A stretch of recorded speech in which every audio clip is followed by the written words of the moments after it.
following is a presentation of the Black Hollywood Live Network, the first online broadcast network dedicated to African American entertainment. Hollywood Redefined. From Los Angeles, California, streaming live thanks to Akamai Technologies, this is Black Hollywood Live, the Black Tea Party, featuring weekly discussions on political news and current affairs. Black Hollywood Live, Hollywood Redefined. You're listening to Black Hollywood Live. And now, the host of Black Hollywood Live, the Black Tea Party.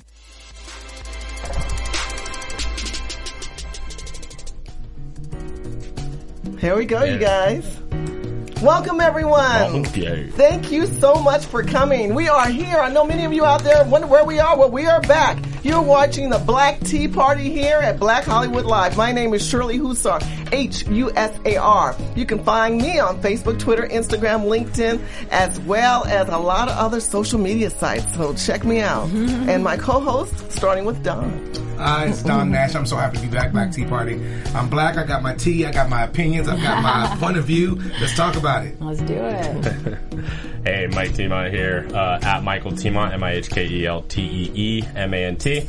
Michael J. Tiemont on Instagram and michaeltiemont.com. Nice. Hey, guys. So happy to be back. What's up? Missed you guys for the past couple of weeks. You know.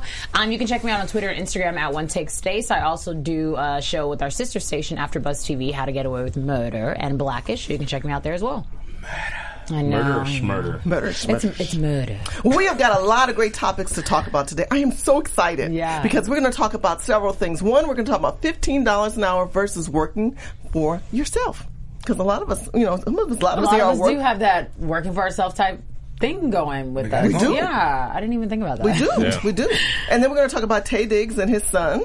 Yes. I know a lot of us are boiling inside about that subject matter. Is it black or is it white? We don't know, but we're going to talk about that. And then we're going to talk about Syria and the refugees that were not allowed to come to the U.S. So let's start with our first subject, which is working for yourself. Okay. Everybody knows what is the hottest video of the hottest woman in business right now. Anybody know who that is?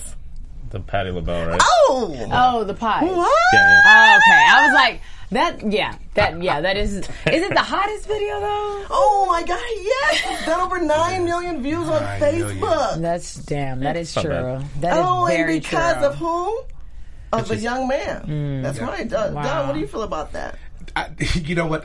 I was skeptical as to whether or not that was like a campaign or something. Like a joke? Not a joke, but I just wondered if Patty had anything to do with it. Right.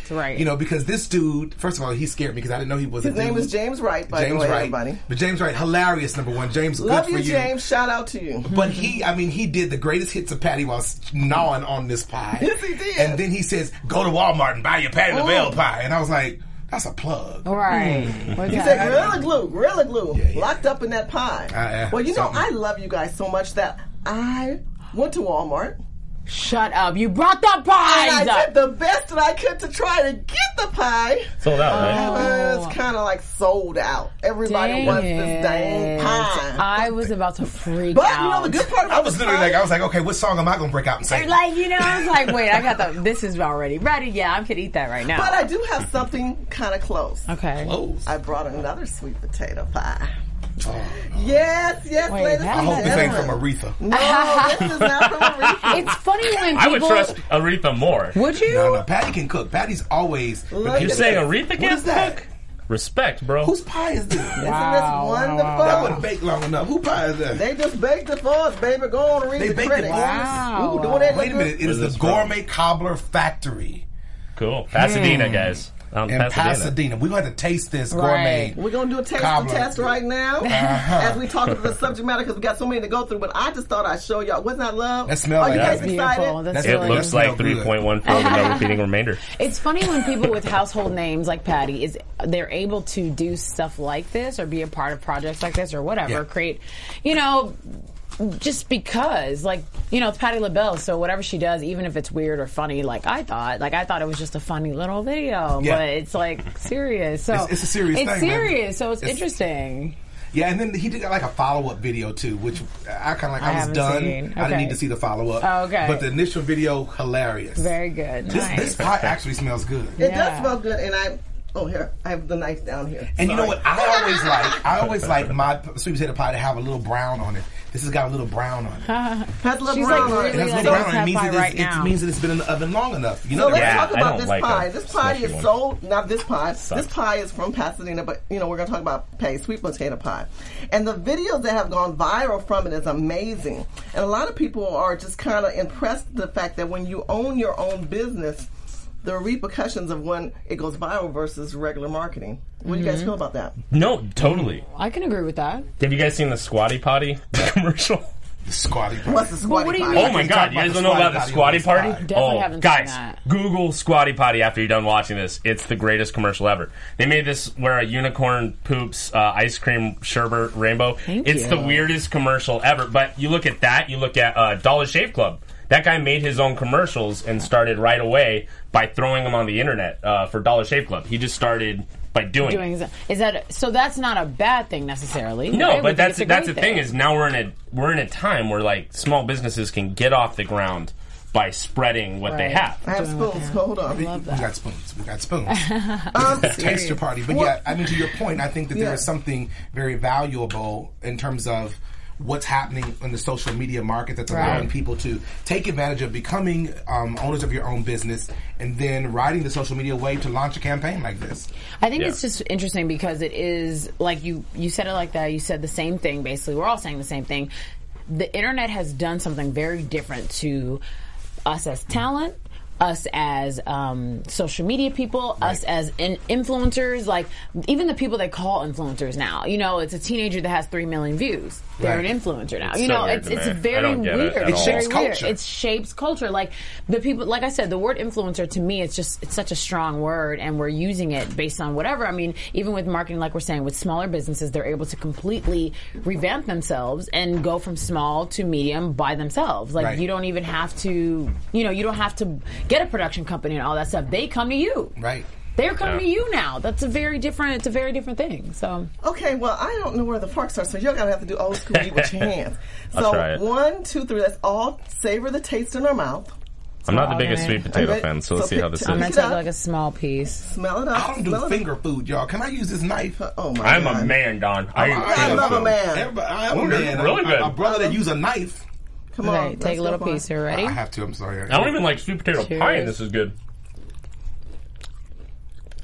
It's not too smushy. Wow, it's very, very good. I feel like I could break out into a verse of something Luther. No.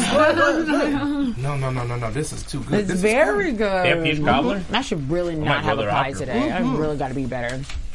So Mike, Gourmet Cobbler Factory. Oh, they got cobbler. Oh, yeah. Cobbler's my thing, man. So with them, how did you find them? I found them because I live in Pasadena. Okay. And they've been around for quite some time. So they specialize in pies and cobblers. And I said, can you make us a sweet potato pie? And they said yes. So I was so excited and I wanted to try one. And they made it fresh and hot. So this pie just came out of the oven less than an hour ago. How much was it for a pie? $14 for the pie. Totally fair. So what's the history with the company? Did they start, mom and pop shop? Is it just two friends? This mom and pop shop has been around for some time in Pasadena. I don't know how many years. But if we referred it to, we're talking about Patti LaBelle pie. Right. We're talking about this pie that Patty has is an 8-ounce pie. Mm-hmm. It's $3.50. That's why it's sold like crazy because $3.48. $3.50. $3.48. Falling prices for the whole thing. Yes, for the whole pie is $3.48. Stop it! I did not see that. Oh, I lied. I did. $3.48. Now I don't know how much is this pie. This pie was $14, but this is the much bigger pie. I think this might be a 12. That's true. Okay, but still, this is a 10 pie. And if you're watching us and you want a good pie locally, because I'm telling you, I like to eat. I'm a foodie. I'm a foodie, and we can't always get Patty's pies right now. It's Gourmet Cobbler, and they're at 33 North Catalina Avenue in Pasadena. I don't know if they have a website, but Gourmet Cobbler Factory. Shout out to them. So, and one more in conjunction to Patty. Patty's pies have sold 2.3 million in a matter of a week plus. Yeah, and the fact that they have just crashed everywhere with this pie at Walmart. That tells you how small entrepreneur as Patty is. She's a big one, but here's a brand name. This came out with a good product. Price point was excellent. Wouldn't you say that was an excellent price point? Well, I'll say the price point is excellent depending on what her workers get paid and stuff. Oh, wow. Oh, wow. That's always my turn. My turn is, that's where I sit now. I go, okay, I'm getting a good deal on this. Who's getting screwed over? Right. An iPhone with marketing and everything costs about $70. Right. Mm-hmm. Right. You make a very good point. I'm going to still eat this pie. No, but this is a small business. And it's a little different. A lot, like, first of all. But you have to be fair. Here you are, a person that has to invest in marketing. You have to invest in price point, where you're going to put that product at, how do you get that product advertised. I mean, there's a lot of money that person puts up front. Then they want to make it so that it's affordable for everyone. Yeah. And we have to give credibility to that. Also, those yams are grown in California. So she is... I love it, the fact California workers are getting paid off this pie. You speak of Patty's yams are born. Yeah, they're in California. But I have a problem with Walmart, though. Okay. And my that's problem what with Walmart is their business model. That's another thing. My problem with Walmart is their business model, because what it tends to do is Walmart tends to drive these small mom and pop and entrepreneur businesses out of the way. Okay. What they tend to do is to go into a market area, study the market trend, and then duplicate it and sell it at a minimal price, so that the competitors in the marketplace, such as mom and pops, can't compete. Right. So here is, cute mom and pop shop. Cute mom and pop shop that can't afford to sell this pie for $3.48. Right. Because they're competing with Walmart. Mm-hmm. So what does that do economically to that suburban area? And if you go back and look at Walmart, they're notorious for this. Well, let me ask you this. Wow, do any of you shop at Walmart? No.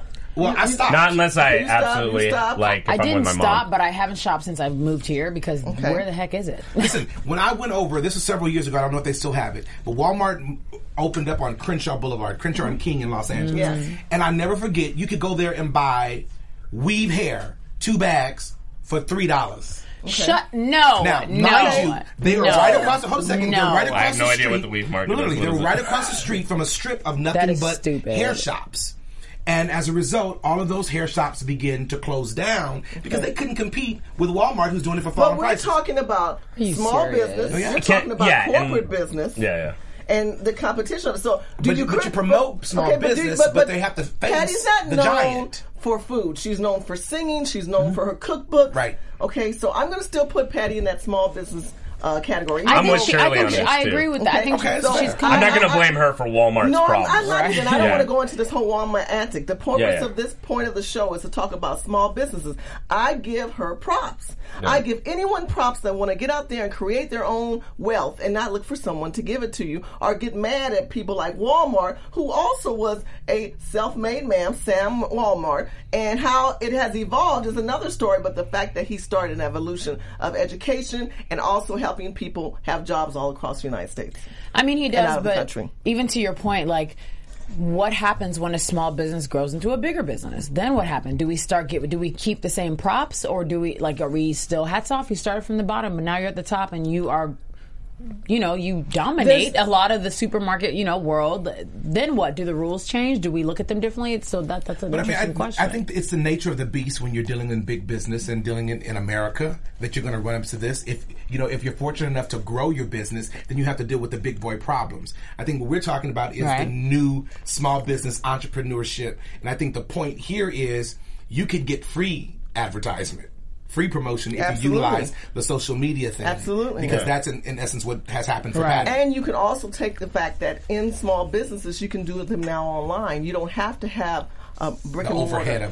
Look at MeUndies and all those. Yeah. There you go. So I think that we have to keep that in mind, because as entrepreneur and as people in the community, we look for so many other ways to either obtain a job, or we think after we get a degree we need to go and look for a job. Here's the woman who everyone knows her name, but had a product that kind of went viral based on social media, which is a free community of marketing. Absolutely. Let's moving on. Let's move on to the next subject matter, which is Vietnam vet. There's a Vietnam vet. His name is Daryl Oman. He is featured on Upworthy. Thank you. Yeah. Upworthy. And Upworthy has this video. I want you guys to go to Facebook right now. It has over 18 million views. 18 million views talking about $15 an hour. Don, give me your opinion on this. This young man, he's speaking to an audience, and he has some hesitations about his work ethic, in the sense that he's not getting paid his own fair share from big corporate America, KFC. What does he want to get paid? He wants $15 an hour. Oh, okay. He's currently getting paid $7.50. You know, hats off to my brother for standing up and declaring that I've served my country and now I'm back here and I'm struggling, I'm working hard, and I'm being underpaid. I don't want to look in the face of my children, is what he said. And I don't want them to look at me and think that, you know, this is all that I can do when I'm actually working hard. And I think that sometimes we have to back up and look at the big picture. Are we building big people? Or are we just building a big country with people that are small? You know, and have to deal with small things. Really that's my interesting point. Wow. Is like, okay, so everyone wants to demonize these jobs, which, by the way, no billionaire can make $1 billion without these workers. And we talk about, there's just not enough money. Here's an example. McDonald's this week gave a $30 billion payout to all its investors. $30 billion. It would cost $300 million to double their pay, and give them health insurance and give them sick pay. $300 million of $30 billion. Now, to put it in another perspective, all of Wall Street, and when I say Wall Street, I mean the guys who are in the offices making the trades, not people at home bidding. Their bonuses are twice that of all minimum wage earners combined. Gosh. So there's money. This is my issue with business. Is it's always more and more, and it's always for the investors.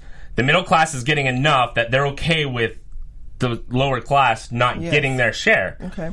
But there's money.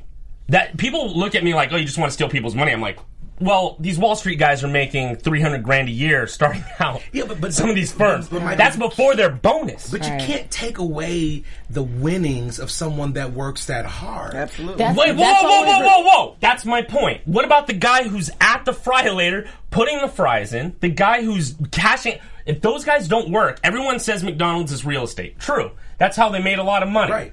But their worker, if they still don't sell a hamburger, that real estate that they're on without building something else is worthless. Yeah. We have to, that's why labor unions are important. Stacey, I want to hear your take on that. What do you think about it? Well, I guess I'm trying to finish. I kind of understand where Mike's coming from, and I was trying to finish like analyzing it in my head because, you know, the minimum wage lifestyle, like I'm from Texas, so when I had a minimum wage job there, you know, $8, $7.50 was acceptable. And when I moved here and I had a minimum job for $11 and people were like, girl, you need to ask for $15, I'd be like, for $15? That's so much. Like, even that's why I was like, it's so much to me because I always had the $7.25. I got lucky with $8.50. I mean, for real lucky. You know, if you got a $10 job, like, you were doing it, you know, because of the cost of living. So it's just interesting to know, I mean, to hear someone say that, like, I agree with Don in terms of, like, heck yeah, you deserve that kind of money. Like, and it's not even a lot, especially when you give numbers like that. And I do think there is money, and it's just hard because... And this is like kind of off topic, but I think it's an international thing too. I think you can go to a lot of countries and see the same thing. There's money, and people are not getting it. There's money up here, and it's never trickling down. And to Don's point about taking it from the winnings, it's not really about that, but there's money where they could win and we could win. But then, of course, you know, the way we like to place the classes wouldn't make sense to them anymore. You need more money than $300,000 and a bonus of $1 million. Possibly. A year. It depends on your lifestyle. Then what about the guy making $7.50 an hour? Hold a second. I believe that guy should make as much money as he or she wants to make. I do believe that. Okay, what I am against is saying that someone who's making money because of their choices and their decisions and their work ethic and practice should have to give their money to help the bottom. Right. I'm not of that mindset. I do understand. Now, when I listened to this young man speak, I thought, good for him. That's what I said when you asked me. Right. Good for him. He's speaking up. He's found a platform where he can be heard, and he can begin to negotiate accordingly. He will forge his way. I think he should be an example to encourage the rest of us. But if we also look at the fact that he's a Vietnam vet, and if you watch the video, for those who have not seen it, please make sure you go to Upworthy. It talks about the fact that you had 10 million comments. One of the comments that was made is that the fact that he could have gone to the vets and asked for support. That there is supplemental income that is allotted to people that serve in our country. Done that, and I think it's not that much, to be honest. Well, it's not as easy either. So when they were making that comment, but it was interesting because it had over 100,000 shares and comments on that remark. Like, well, why didn't he do this? Why didn't he do that? Look, the bottom line is they're not the one in the freaking situation. So no, that too. No, he has kids. But this is my issue. Okay. If you serve in the Vietnam War, if you served in Iraq, if you serve in the current war, the war we might be going into Syria, which I pray we don't. But in any war that we go into, you know that when you come out of that war, you should be going in that war trying to get some type of trade. Because most people who serve in this country learn a skill. Oh, see, that's, okay, let me finish my thought. They learn a skill. There's technology skills, there's mechanic skills, there's cooking skills. And if this young man's passion was cooking or frying or serving, he has that fortitude of servants. I love his passion because you hear the ear in his voice of, like, you know, I got a family to feed. I love to fry this chicken. Y'all ain't paying me enough. I serve my country. Why didn't his country train him? Why did he not try to get some type of trade of a degree or some type of culinary art school? Why did he not pursue that in lieu of? There's a lot of questions regarding this video of this person. It still comes down to, should someone be able to live off what they make? That's my first thing is what we should be paying a lot more for a lot of things we buy. We like to think that we're paying a lot. We're not paying near as much as we should be paying for certain goods and services. If we started paying more for certain things, though, like, I would personally freak Mike, out. Yeah, because we're materialistic. Let me say this to you. But how do you pay more when you make less? That's exactly that's the point is that's the point. Okay, so if minimum wage if minimum wage kept up with inflation from 1983, I think that was when it was $3.25 an hour. That's when Reagan was in office. If it kept up with inflation, it'd be $21 an hour. So they're still making off like bandits. Right. So that's just cost of living. Okay, that's so I'm nothing gonna extra. I'm going to go back. The corporations. I'm going to go back in time. If we think about businesses today, we think about McDonald's. We think about the guy who mows your lawn. We think about the guy who throws you your paper, your newspaper, for those who still get paper in front of their house. Those were young teenager jobs. Those were not adult jobs. I remember when I was in high school, people who worked at McDonald's, that was cool to work at McDonald's or Jack in the Box or something like that. Yeah. I worked at McDonald's. Or KFC. Yeah. That was not considered a job that you look to in the future to feed or supplement your family. Because that was supplementing your personal we used to have factories. That was supplementing your personal issues. So the problem I have right now is that we are kind of turned around. We're dysfunctional right now in the sense of America. We have a lot of people who are here legally and illegally who have these jobs that used to be for teenagers, now going to adults who want to feed their family on these jobs. But I think that we're also teaching people how to sustain and not necessarily empower them moving forward. So, for example, if I listen to you talk about this gentleman going into the war and fighting, I'm thinking if I was there, I'd probably be trying to get back alive. You know what I'm saying? And now I've got to try to strategize. What can I learn from these people? Get back, so when I get back home, if I get back home, I might be able to I know a lot of servicemen, and the men that I know have served our country, they would tell you there is a regiment that they give them. There's a strict routine that they're put upon. They tell them about opportunities of when they do leave the armed forces, when they're in the armed forces. But if that's the case, then that needs to be revisited because there's too many of them that are back. Absolutely. Not knowing what to do. This gentleman, if you listen to when he did his presentation, he literally says, "I love cooking. I love to watch the people come in and that smile on their face when they eat the food." He's got a great passion. What he doesn't have is the know-how. Yeah. He doesn't have a system that he's trying to build so that this could turn into something. You know, my whole thing is why did he think about buying his franchise? Well, how is he going to, off $7.50 an hour, how is he going to buy a franchise? That's my question.